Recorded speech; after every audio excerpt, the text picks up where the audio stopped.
Noong hapon ng Hulyo 22, 2011, umalis si Anders Behring Breivik, 32 taong gulang, mula sa apartment ng kanyang ina sa West End area ng Oslo, Norway at sumakay sa isang van. Nagpunta siya sa government quarter ng lungsod at nagpark na nakauniforme ng pulis. Pagkatapos, inaktiba niya ang bomba sa likod ng van at umalis. Sa isang iglap, hindi na makilala ang government quarter. Makapal ang usok mula sa mga gusali. Nakatirik ang mga wasak na sasakyan at nagkalat ang sugatang katawan at debris sa kalsada. Ang pagsabog ay napakalala, pumatay ng 8 tao at nasugatan ang 200 at 9 pa. Ngunit simula pa lang ito ng nakakatakot na plano ni Breivik na kalaunan ay pumatay pa ng 69 na tao. Hindi malilimutan ang mga pag-atake sa Norway noong 2011, lalo na ng mga dumanas nito. Pagkatapos maaresto si Breivik, iniulat ng pahayagan ang tungkol sa nag-iisang teroristang makakanan, inilalarawan siyang na-radicalize na mga manunulat at mga influencer na makadulong kanan, anti-Muslim at ultranasyonalista at pinapalakas ng galit. Sa dokumentaryong ito, tatalakayin namin ang pinagmulan ng taong ito at ang mga dahilan kung bakit niya pinaslang ang 77 sibilyan habang sinusuri ang kaso ni Anders Behring Breivik, ang neo-Nazi terorista ng Norway.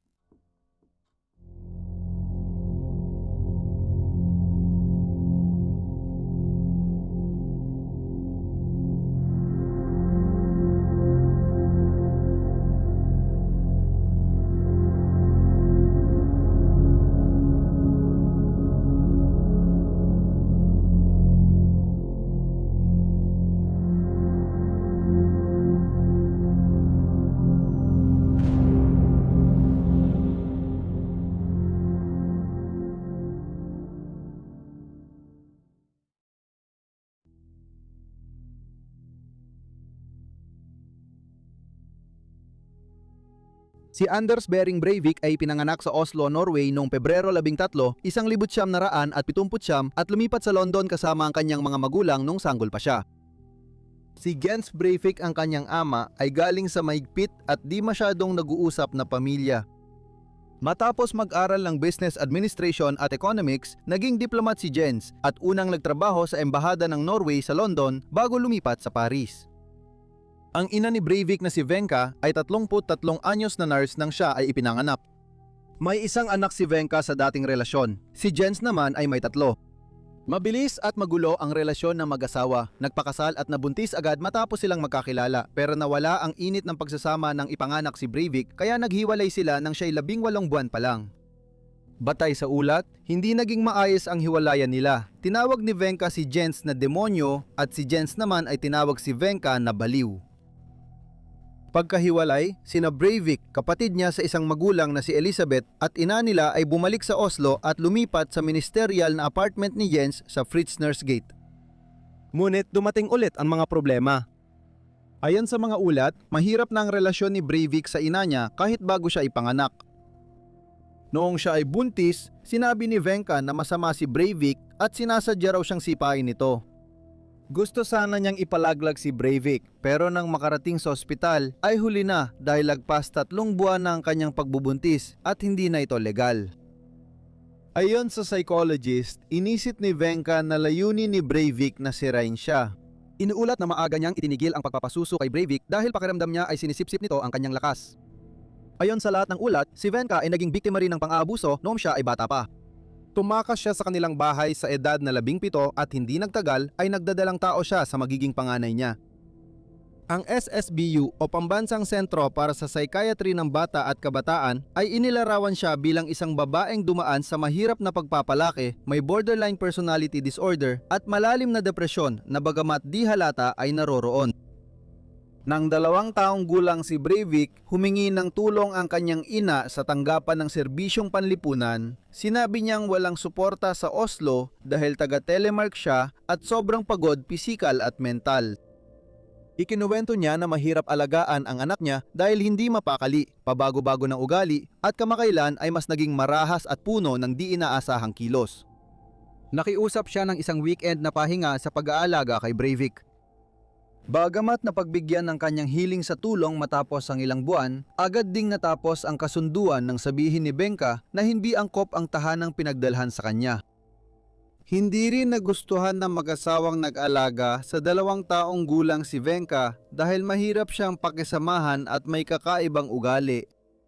Ayon sa ulat ng TV2, sinabi ni Venka sa mag-asawa na nakita lang ng kanyang anak ang mga batang babae na umiihi at tinanong kung papayagan siyang hawakan ang ari ng lalaki dahil wala siyang mapagkumparahan sa kanilang bahay.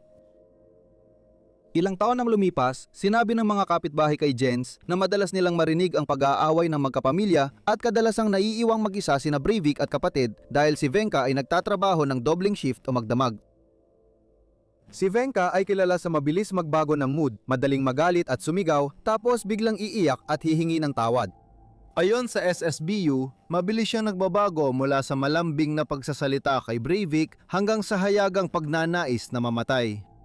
Napansin nilang nalilito si Breivik sa magkahalong senyales ng ina, tinawag nila itong dobleng komunikasyon. Iminungkahi na nag-ugat ang isyu niya sa anak dahil anak siya ni Jens na kinamumuhian na niya ngayon.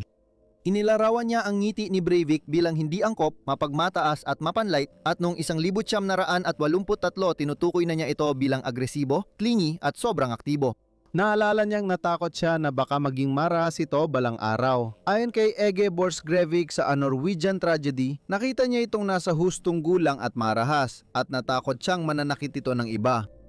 Sinabi ng psychiatrist na naging biktima si Breivik ng mga paranoid, agresibo at sexual na takot ng kanyang ina sa mga lalaki. Ibinabaling niya sa kanya ang sarili niyang primitibo, agresibo at sexual na mga pantasya, lahat ng katangiang nakikita niya sa mga lalaking mapanganib at agresibo.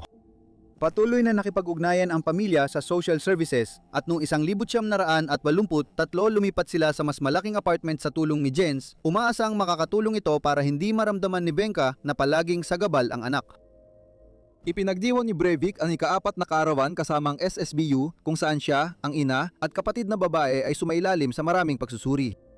Napansin ng mga espesyalista na parang hindi niya alam kung paano maglaro gamit ang mga laruan sa playroom.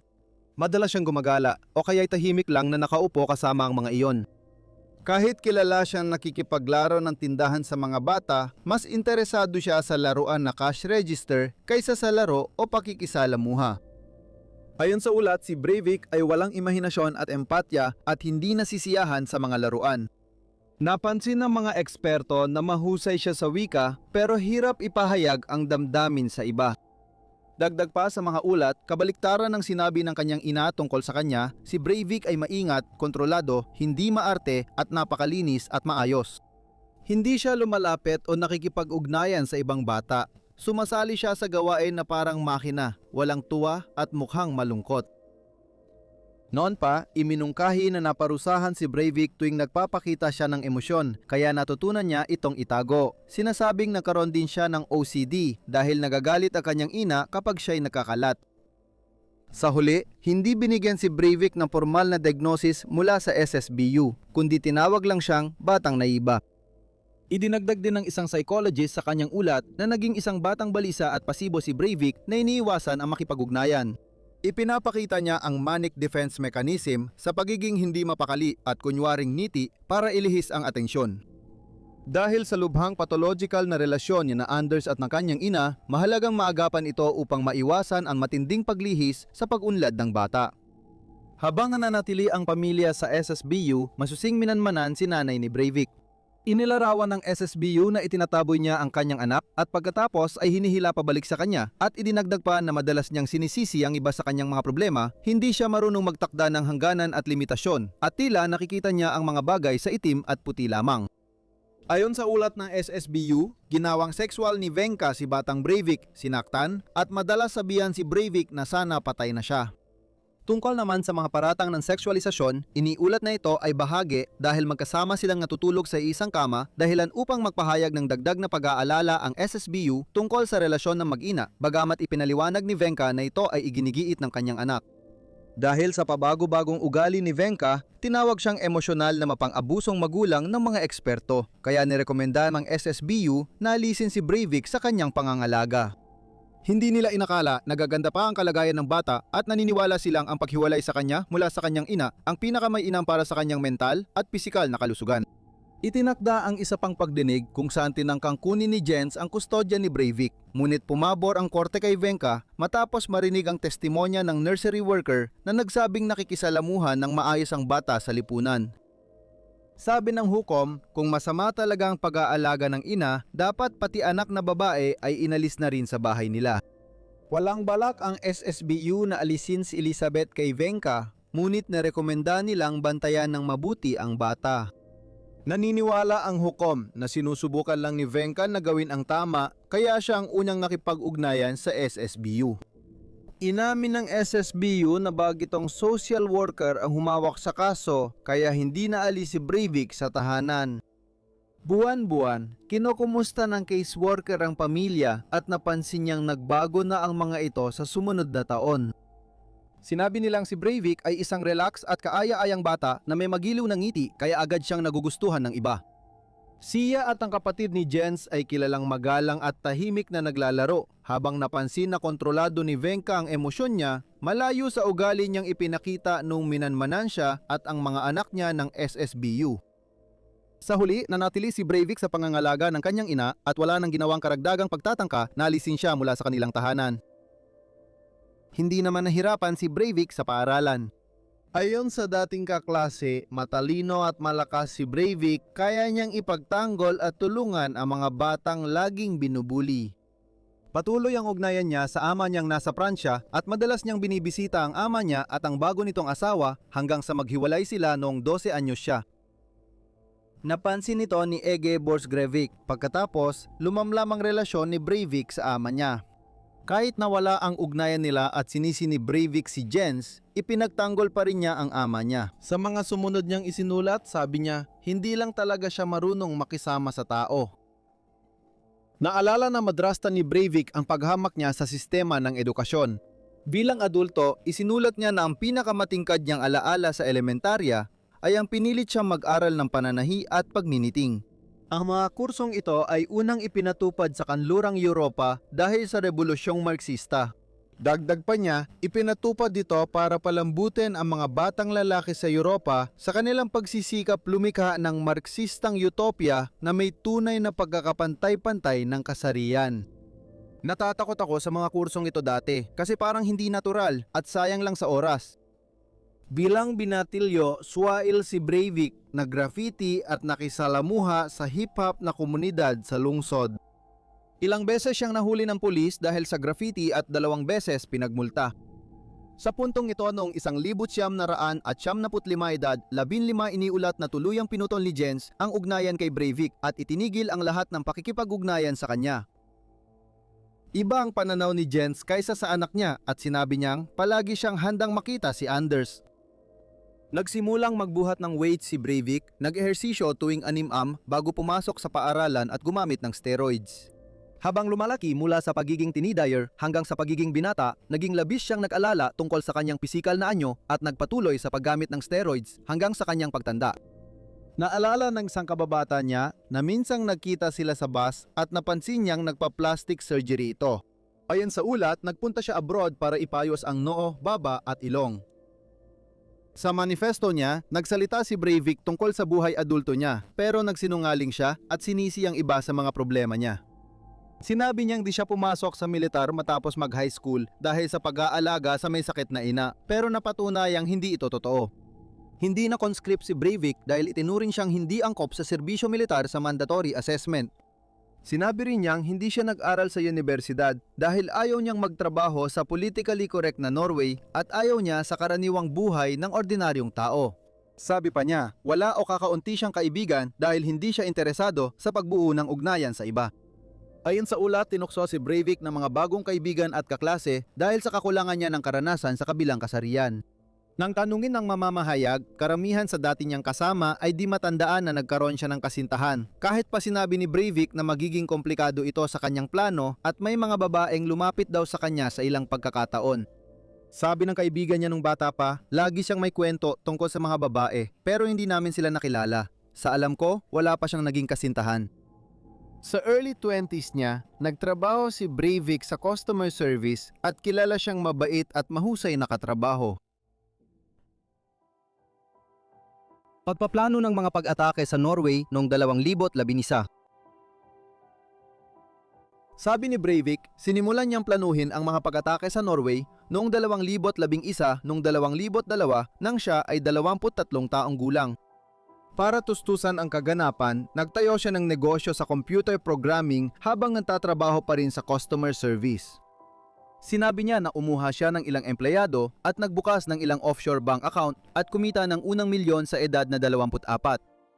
Ayon sa ulat, nawalan siya ng pera dahil sa stock speculation kaya nag-file ng bankruptcy. Pero may sapat pa siyang pera para ipagpatuloy ang plano ng operasyon ng pag-atake. Noong 2008, muli siyang tumira kasama ang kanyang ina para makatipid.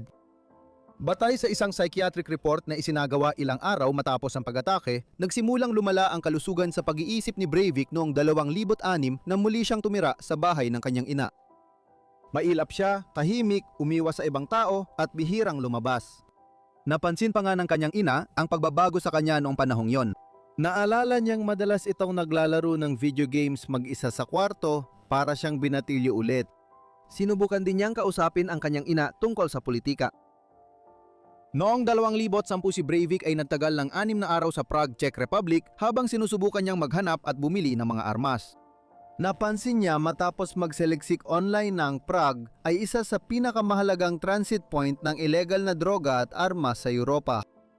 Bago ang kanyang biyahe, binaklas niya ang mga upuan sa likod ng kanyang sasakyan para magkaroon ng sapat na espasyo para sa anumang baril na maaari niyang mabili. Plano niyang bumili ng assault rifle, Glock pistola, mga granada at rocket-propelled grenade. Pero sa kabila ng kanyang mga pagsubok, hindi siya nakakuha ng anumang baril at sinabi niyang hindi angkop ang lungsod para bumili ng mga baril. Pag-uwi niya, legal siyang bumili ng semi-automatic rifle at Glock pistola. Hamon para sa kanya ang bumili ng pistola dahil kailangan niyang patunayan ang regular na pagdalo sa sports shooting club. Dumalo siya sa 15 sesyon ng pagsasanay sa Oslo Pistol Club mula Nobyembre 2010 hanggang Enero 2011, kaya nakuha niya ang baril na gusto niya. Kasunod sa listahan ni Breivik ang pagkuha ng mga materyales para sa paggawa ng bomba. Nagtayo siya ng negosyo sa pagtatanim ng gulay at 2 buwan bago ang mga pag-atake, bumili siya ng 6 na toneladang abono at tig 3 tonelada ng ammonium nitrate at calcium ammonium nitrate. Ilegal din niyang kinuha ang 300 gramo ng sodium nitrate sa isang tindahan sa Poland kaya napasama siya sa listahan ng mga binabantayan ng Norwegian Intelligence. Hindi kumilos ang Norwegian Intelligence sa impormasyong ito dahil inakala nilang hindi ito mahalaga. Noong panahon ng mga pagbiling ito noong Mayo 2011, lumipat na siya mula sa bahay ng kanyang ina at tumira na sa isang bukirin. Ang mga binili niya ay itinago sa isang kamalig sa loob ng ari-arian.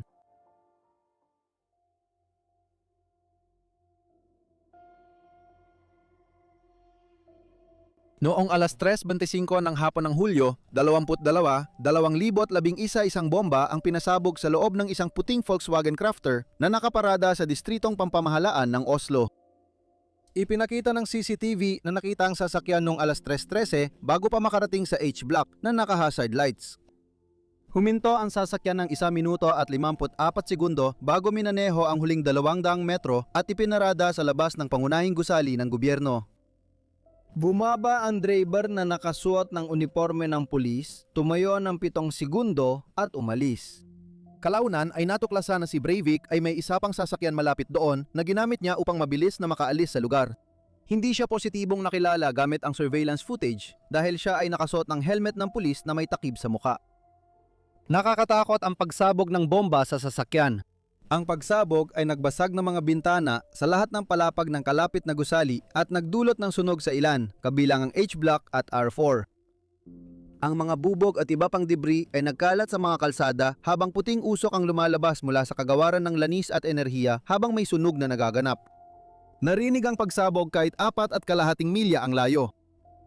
Isa sa mga tinamaan ang opisina ng pahayagang Verdant Gang kung saan isang kolumnista ang naghayag ng malungkot na pangyayari sa ganitong paraan. Sa tingin ko, narinig muna namin ang pagbasag ng mga salamin bago pa namin narinig ang pagsabog dahil sabay-sabay silang nabasag sa paligid namin. At pagkatapos ay narinig namin ang isang malakas na pagsabog. Alam ko agad na ito ay isang bomba, pero inakala kong nasa loob ng aming gusali ang bomba. Pagbaba namin sa kalsada, nakita naming nangyari ito. Isang blok lang ang layo. Sa pagsabog, 8 tao ang namatay at 209 ang nasugatan. Ang unang abiso na natanggap ng pulis tungkol sa pagsabog ay alas 3:26 ng hapon. Pagkalipas ng 8 minuto, may saksi na tumawag sa otoridad na nagsabing may nakitang taong nakauniporme ng pulis at may baril na pumasok sa Fiat Doblo. Ayon sa NRK, isinulat na mapagmatsyag na clerk ang impormasyong ibinigay ng saksi tulad ng paglalarawan sa lalaki at plaka ng sasakyan dahil alam niyang mahalaga ito. Iniwan niya ang impormasyon sa mesa ng operations manager, ngunit 20 minuto pa bago ito napansin at tinawagan muli ang saksi. Isang opisyal na investigasyon tungkol sa naging tugon ng pulisya sa pag-atake ang kalaunay nag-ulat na ito ay isang mahalagang pagkukulang sa panig ng mga tagapagpatupad ng batas. Aminado ang direktor ng pulisya noon na maaring napigilan agad si Breivik kung naging maayos ang komunikasyon ng mga ahensya ng pulisya. Mga 1.5 oras matapos ang pagsabog, si Breivik, suot ang pekeng police ID at uniforme, ay sumakay ng ferry papuntang Uto Island, lugar ng youth camp ng Norwegian Labour Party. Doon idinaraos ang taunang youth camp ng Workers' Youth League ng partido. Nasa 600 kabataan ang dumalo sa camp. Pagdating, nagpakilalang opisyal ng Oslo Police Department si Breivik para tingnan ang lagay ng mga dumalo matapos ang pagsabog. Napansin ng leader ng camp na kahina-hinala si Breivik kaya agad niyang tinawagan ang gwardiya ng isla. Ngunit bago pa man sila makakilos, sila ay binaril at napatay. Pinatipon ng 32 anyos na lalaki ang mga tao sa paligid bago kumuha ng mga armas mula sa isang bag at nagpaputok ng walang pinipili. Una niyang pinaputukan ang mga tao sa isla tapos pati yung mga nagtangkang lumangoy palayo sa lawa. Ayon sa banyagang tagapag-ulat ng NRK, may mga saksi siyang nakausap na nakakita sa mga kabataang nagtangkang magtago sa tabi ng tubig pero nilapitan at pinaputukan sila ng suspect ng malapitan gamit ang machine pistol habang nakahiga sa gilid ng tubig. Isang 15 anyos na nakaligtas ang nagsabing narinig niya ang putok ng baril at nang tumingin, nakita niya ang mukhang pulis na tao kaya napanatag siya. Ilang sandali lang ang lumipas, napagtanto niyang ang lalaking nakasuot ng uniforme ang siyang nagpapaputok ng baril. Sinabi niya sa NPR, maraming patay akong nakita. Una niyang binaril ang mga tao sa isla, pagkatapos pinaputukan naman niya ang mga taong nasa tubig. Isang beses, nagtago siya sa likod ng malaking batong kinaroroonan ni Breivik. Rinig ko ang hinga niya mula sa ibabaw. Isa pang nakaligtas, si Dana Basingini, 21 ay napansin na may ilang nasugatan ni Breivik na nagkunwaring patay para hindi na sila mapansin. Nilapitan ni Breivik ang mga sugatan at binaril silang muli para matiyak na patay na sila. Ayon sa mga ulat, nagparaya si Breivik sa hindi bababa sa 2 tao, isang 11 taong gulang na batang lalaki na napatay ang kanyang ama sa pag-atake at nagsabi sa 32 taong gulang na siya ay masyadong bata pa para mamatay, pati na rin ang isang 22 taong gulang na lalaki na nakiusap para sa kanyang buhay. Inilarawan ng mga nakaligtas ang takot habang pinapanood ang pagkamatay ng mga kaibigan at nagtago sa damuhan, bato at kuweba, hinihintay matapos ang masaker habang pinakikinggan ang baliw na tao. Sumigaw si Breivik, mamamatay kayo ngayon mga Marksista, liberal at elite. 14 ang pinakabatang biktima, 16 naman ang pinakahuli. Natapos ang malupit na pagpatay sa 69 na katao matapos ang 1.5 oras bandang 6:25 ng gabi. Nang dumating ang isang unit ng pulis na tactical sa isla. Inamin ng hepe ng pulisya na nahirapan ng mga autoridad makarating sa isla dahil sa kulang na transportasyon bago dumating ang tactical na unit. Nang tutukan siya ng armadong pulis at sinabihang sumuko kung hindi ay babarilin, inilapag ni Breivik ang armas at sumuko. Sa 517 katao na nakaligtas sa pag-atake, 66 ang nasugatan. Napansin ng pulisya na gumamit si Breivik ng doom bullets na ayon sa New York Times ay mga balang lumalapad na idinisenyo para maggulot ng pinakanakamamatay na sugat na posible sa mga hindi armadong biktima. Pagkaraan maaresto si Breivik, pinanatili siya sa isla at inusisa buong magdamag. Pagkatapos, inilipat siya sa selda sa Oslo. Si Breivik, ayon sa lahat ng ulat, ay isang salaring madaling magsalita, malayang inamin ang kanyang mga krimen at tinalakay ang mga ideolohiya at paninindigang pampulitika sa mga opisyal na nag-iimbestiga sa kanya. Ibinunyag niya na target niya si dating punong ministro Gro Harlem Brundtland, leader ng Labour Party noong 1981, 1972 na dumalo sa youth camp mas maaga para magtalumpate. Gayunpaman, dahil sa pagkaantala ng tren, hindi niya naisakatuparan ang kanyang orihinal na plano. Inamin ni Breivik ang pambobomba at masaker sa isla pero tumanggi siyang akuin ang moral na pananagutan. Tinawag niyang karumal-dumal pero kailangan ng ginawa niya. Iginiit niyang ginawa niya ito para iligtas ang bansa at kanlurang Europa mula sa pananakop ng mga Muslim. Sabi ng abogado niya, nais niya ng pagbabago sa lipunan at sa tingin niya, kailangan niyang itulap ang revolusyon. Gusto niyang atakihin ang lipunan at ang estruktura nito. Ayon kay Breivik, responsible ang Labour Party sa moral na pagbagsak ng Norway at dapat silang managot sa kanilang pagkukulang. Habang nakakulong, tinawag ni Breivik ang sarili niyang pinakamalaking halimaw mula pa noong panahon ni Quisling na tumutukoy kay Vidkun Quisling, isang Norwegian na opisyal at kasabwat ng Nazi na namuno sa Norway nung pananakop ng Nazi Germany. Si Breivik ay sinampahan ng 2 kaso ng terorismo.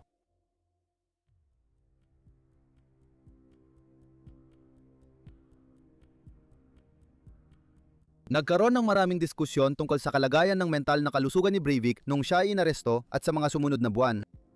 Ilang court-appointed na forensic psychiatrist na sila ang unang mga profesional na tumingin sa kanya matapos ang mga pagpatay ang nagdiagnose sa kanya na may paranoid schizophrenia at sinabing ang 32 taong gulang ay nakakaranas ng isang psychotic episode nung naganap ang mga pag-atake noong Hulyo 22. Napansin nila na tila siya ay manhid sa emosyon at may matinding kakulangan sa empatya at naobserbahan nila ang kanyang mga mapilit na pag-uugali pati na rin ang kanyang mga kaisipang enggrande at delusional. Ayon sa ulat, tinawag ni Breivik ang sarili niyang pinaka-perpektong kabalyero ng Europa mula ikalawang digmaang pandaigdig at ikinuwento na siya ay mandirigma sa mababang intensidad na digmaang sibil. Tinukoy ng psychiatrist na may tendensya siyang magpakamatay at pumatay kaya itinuring siyang walang pananagutang kriminal dahil sa pagkasira ng isip. Nagbunsod ito ng matinding galit sa buong bansa dahil ibig sabihin nito ay maaring ikulong si Breivik sa isang mental na ospital at hindi siya maaring hatulan ng pagkakakulong sa bilangguan. Mariing nanawagan ng hustisya ang mga pamilya ng mga biktima at nakaligtas habang pinagtatalunan ng eksperto ang katumpakan ng ulat tungkol sa kalagayan ng pag-iisip ni Breivik noon. Hindi naniwala ang medical staff ng kulungan ni Breivik na wala siyang pananagutang kriminal dahil sa pagkasira ng isip o may schizophrenia. Imbes, iminungkahi nilang nadurusa siya sa isa o higit pang personality disorder. Noong Enero 2012, nagtipon ng bagong grupo ng mga psychiatrist para obserbahan si Breivik at matukoy ang kanyang kalagayan sa pag-iisip. Matapos ang 3 buwan, Abril, napagbesisyonan ng bagong grupo na hindi siya psychotic noong mga pag-atake o sa bagong pagsusuri. Gayunpaman, na-diagnose siya ng antisocial personality disorder at narcissistic personality disorder. Sinabi ni Breivik na nadismaya siya nang tawagin siyang walang pananagutang kriminal dahil sa pagkasira ng isip at sumulat sa ilang pahayagan sa Norway. Aaminin ko, ito ang pinakamasamang bagay na maaaring mangyari sa akin dahil ito ang sukdulang kahihiyan. Mas malupit at sadista ang ipadala ang isang aktivistang pampulitika sa mental hospital kaysa patayin siya. Mas masahol pa ito sa kamatayan. Noong Hunyo 2012, sinabi ng Norwegian psychiatrist na si Ulrich Fredrik Molt sa korte na hindi malamang na may schizophrenia si Breivik. Naniniwala siyang may Asperger syndrome, Tourette syndrome, narcissistic personality disorder at posibleng paranoid psychosis si Breivik. Bilang mga sintomas ng mga ito, itinuro niya ang kakaibang ugali ng 32 taong gulang na si Breivik noong bata pa siya, ang detalyado at obsesyon niyang pag-aaral tungkol sa mga baril at bomba, ang paraan niya ng pagsasalita at ang pagkahumaling niya sa mga numero.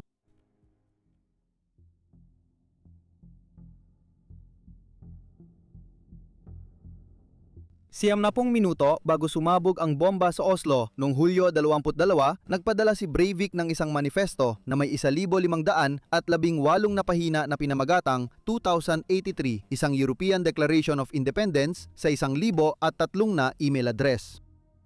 Karamihan dito ay binubuo ng mga isinulat ng ibang tao, kadalasan ay mga manunulat at influencer mula sa dulong kanan. Sa simula, sinabi ni Breivik na malaking problema ang political correctness at malaki ang ambag nito sa di umano'y pagbagsak ng lipunan. Tinawag niya ang cultural Marxism ang political correctness sa ilang pagkakataon.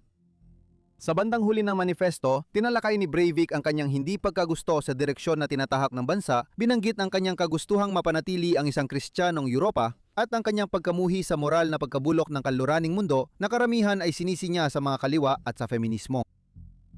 Inilarawan bilang dulong ka ng neo-Nazi, binanggit sa manifesto ni Breivik ang suporta niya sa xenofobia, kultural na konserbatismo, ultranasyonalismo, Islamofobia, anti-anti-feminismo at dulong ka ng Sionismo. Binanggit niya ang partikular na pagkamuhi sa mga Muslim at Islam at malinaw niyang ipinahayag ang kanyang kagustuhan na manatiling matatag ang patriarkiya. Malinaw na ipinakita ni Breivik ang kanyang pagkasuklam sa mga babae sa kanyang buhay. Ayaw niya sa mga katangiang pambabae gaya ng kahinaan at pag-uusap tungkol sa nararamdaman.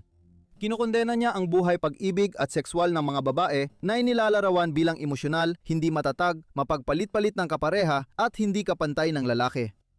Tinawag niya ang bagong asawa ng ina niya na primitibong sexual na halimaw at sinabing ang kanyang ina at kapatid na babae ay hindi lang siya kundi pati ang sarili nila at pamilya ay pinahiya, isang pamilyang matagal ng wasak dahil sa epekto ng feministikong sexual na revolusyon.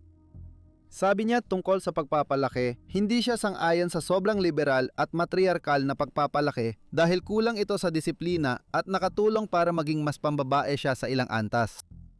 Ilang bahagi ng manifesto ni Breivik ay maiugnay sa dulong ka ng vlogger na si Peter Jensen of Fjordman na naniniwalang banta sa kanluran ang multikulturalismo at malawakang imigrasyon ng mga Muslim. Sa sariling limbag na aklat, isinulat ni Jensen na kailangang ganap at pisikal na alisin ang Islam at mga nagsasagawa nito mula sa kanluraning mundo. Binanggit si Jensen ng 111 ulit sa manifesto kahit kinundena niya si Breivik matapos ang mga pag-atake noong Hulyo 22. Nanawagan si Breivik na paalisin ng mga Hindu ang mga Muslim sa India at pinuri ang mga grupong nasyonalista ng Hindu at sinabing ilang beses niyang sinubukang makipag-ugnayan sa mga grupong yon. Hiniling niya na mapatalsik lahat ng Muslim sa kanlurang Europa pagsapit ng 2083. At sinabi niyang nais niyang umayon ang mga pulisya ng Europa tungkol sa multikulturalismo sa mga pulisya ng Japan at South Korea na binanggit na hindi nalalayo ang mga ito sa konserbatismong pangkultura at sa nasyonalismo sa pinakamainam nitong anyo. Ayon sa mga analyst, ang 32 taong gulang ay lurker at paminsan-minsan ay nagkokomento sa mga forum at blog tulad ng Gates of Vienna na may anti-Muslim na sulatin mula kina Peter Jensen at nagpa-post din sa iba pang dulong-kana na site. Matapos siyang maaresto, napansin na si Breivik ay naging miyembro ng Norwegian Progress Party sa loob ng ilang panahon na itinuturing na pinakakanang partido politikal na kinakatawan sa parlamento. Tinawag ito ng mga akademiko na dulong-kanan at kilala sa pag-akit ng mga pambansang konserbatibo. Iniulat na nilisan ni Breivik ang Progress Party dahil sa pagradikal ng kanyang opinyon.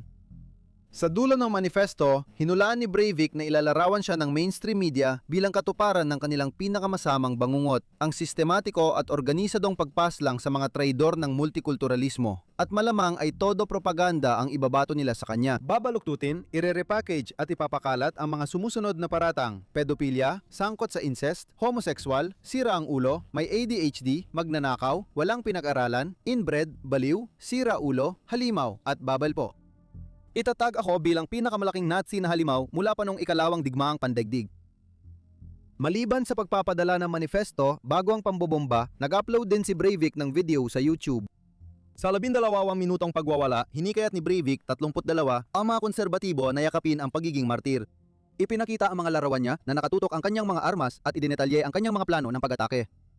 Binanggit niya na siya ay magbibihis bilang isang pulis at idinagdag na magiging astig yun dahil magugulat ang mga tao.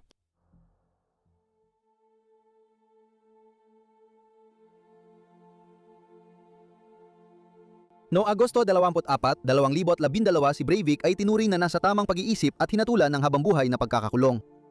Bagamat ang habambuhay na pagkakakulong sa ilalim ng sistemang hudisyal ng Norway ay 21 taon lamang ayon sa batas ng 2002, kung ang bilanggo ay itinuturing pa ring mapanganib pagkatapos ng panahong ito, maaaring palawigin ang kanyang sentensya ng 5 taon bawat pagkakataon. Ganito ang kaso kay Breivik.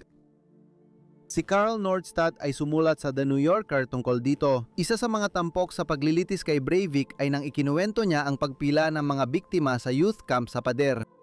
Naisip niyang kakaibang walang sinuman sa kanila ang gumalaw o tumakas.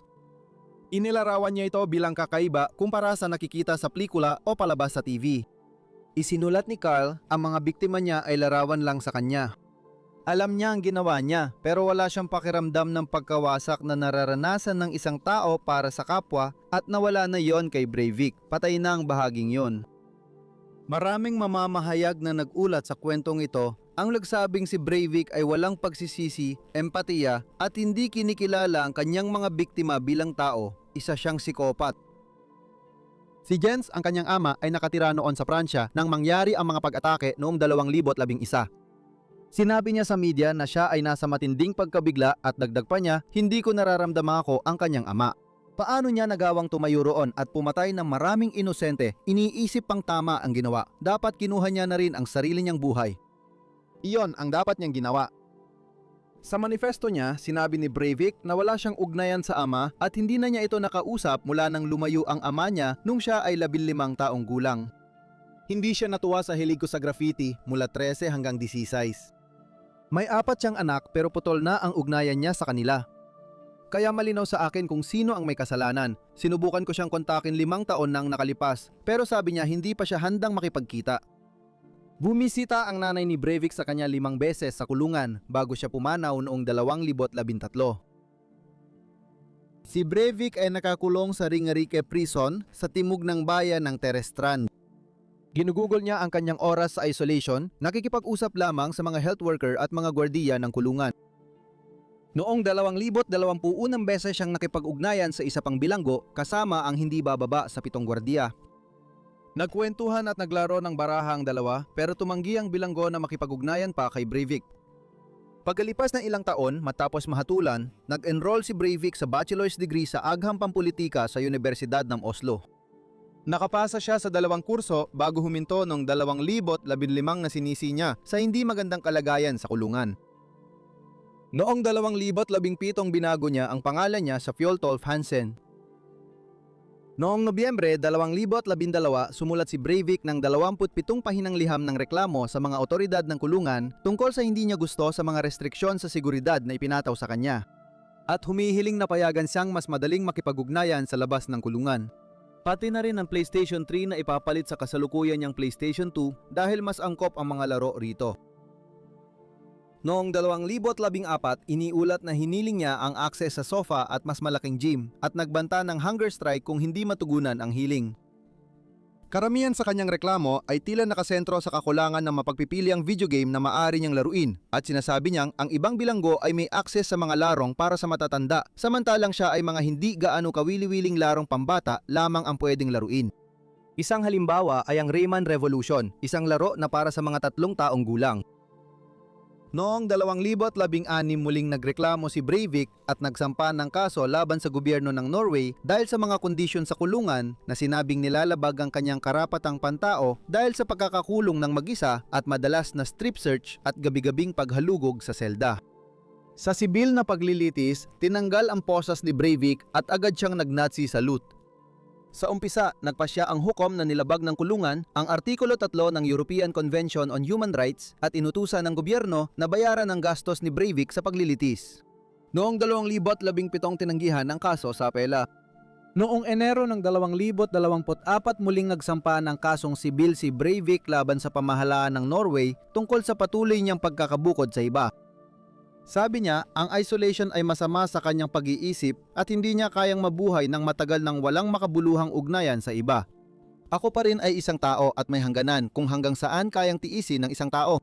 Araw-araw parang bangungot, iniisip kong mapakamatay araw-araw. Dagdag pa niya, pasensya na sa nagawa ko, handa akong talikuran ang politika. Tinawag ng mga kritiko na luha ng buhaya ang emosyon ni Breivik habang sinabi ng mga kapamilya ng mga natrauma, nasugatan o napatay sa pag-atake noong 2011 sawa at pagod na kami sa paulit-ulit na pagbabalik nito. Nakakapagod ito at parang may napupunit sa amin. Natapos ang paglilitis noong Enero 12 at noong Pebrero 15, 2024 na pagpasyahan na hindi nilalabag ang karapatang pantao ni Breivik. Patuloy siyang i-isolate. Lubos kaming nakikiramay sa mga biktima ng pag-ataking ito.